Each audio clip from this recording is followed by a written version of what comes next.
Okey, kalau korang tengah mencari secondary phone, lepas tu harga phone tu bermula RM500 plus dan juga dia ada 5G, bateri besar, say no more. Ini dia Realme C100. Siri ni bermula daripada RM500 plus sahaja. Murah tu memang murah, tapi persoalan dekat sini, ada cash tak untuk telefon ni?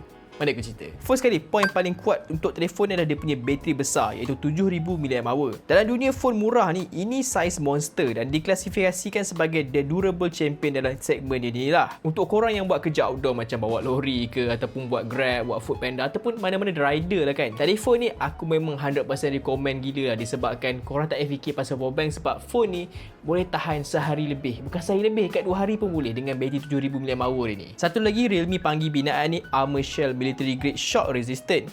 Dia ada rintangan armor shell grade tentera dan IP64 rating. Tapi jangan disebabkan dia ada armor shell semua tu, kau boleh baling telefon yang bateri tingkat 10. Jangan buat benda tu, nanti jadi benda lain pula kan. Tapi setakat jatuh daripada meja ataupun kena hujan ataupun jatuh masa tengah ride tu, kau tak payah cuak sangat, disebabkan phone ni memang dibina untuk high labor. So tak payah manja-manja, kau baling je lah macam tu. Tapi jangan buat lah. Dan yang ketiga pula, satu benda aku nak puji kat sini, screen dia 900 nits brightness. Bukan paling terang, tapi untuk harga dia dan bila korang nak guna di bawah matahari, still boleh nampak lagi.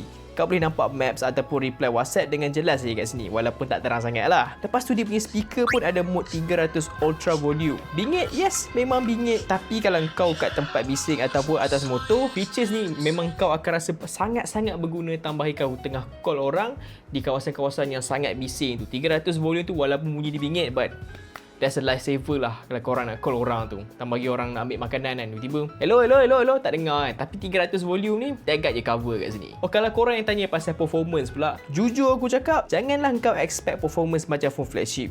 Nama pun phone budget kat sini kan. Chipset ni aku boleh kata korang semua memang untuk handle daily job lah. Macam korang punya apps, Foodpanda ataupun Grab tu boleh guna, buka map. Phone ni fokus dia senang je, durable dan juga long lasting.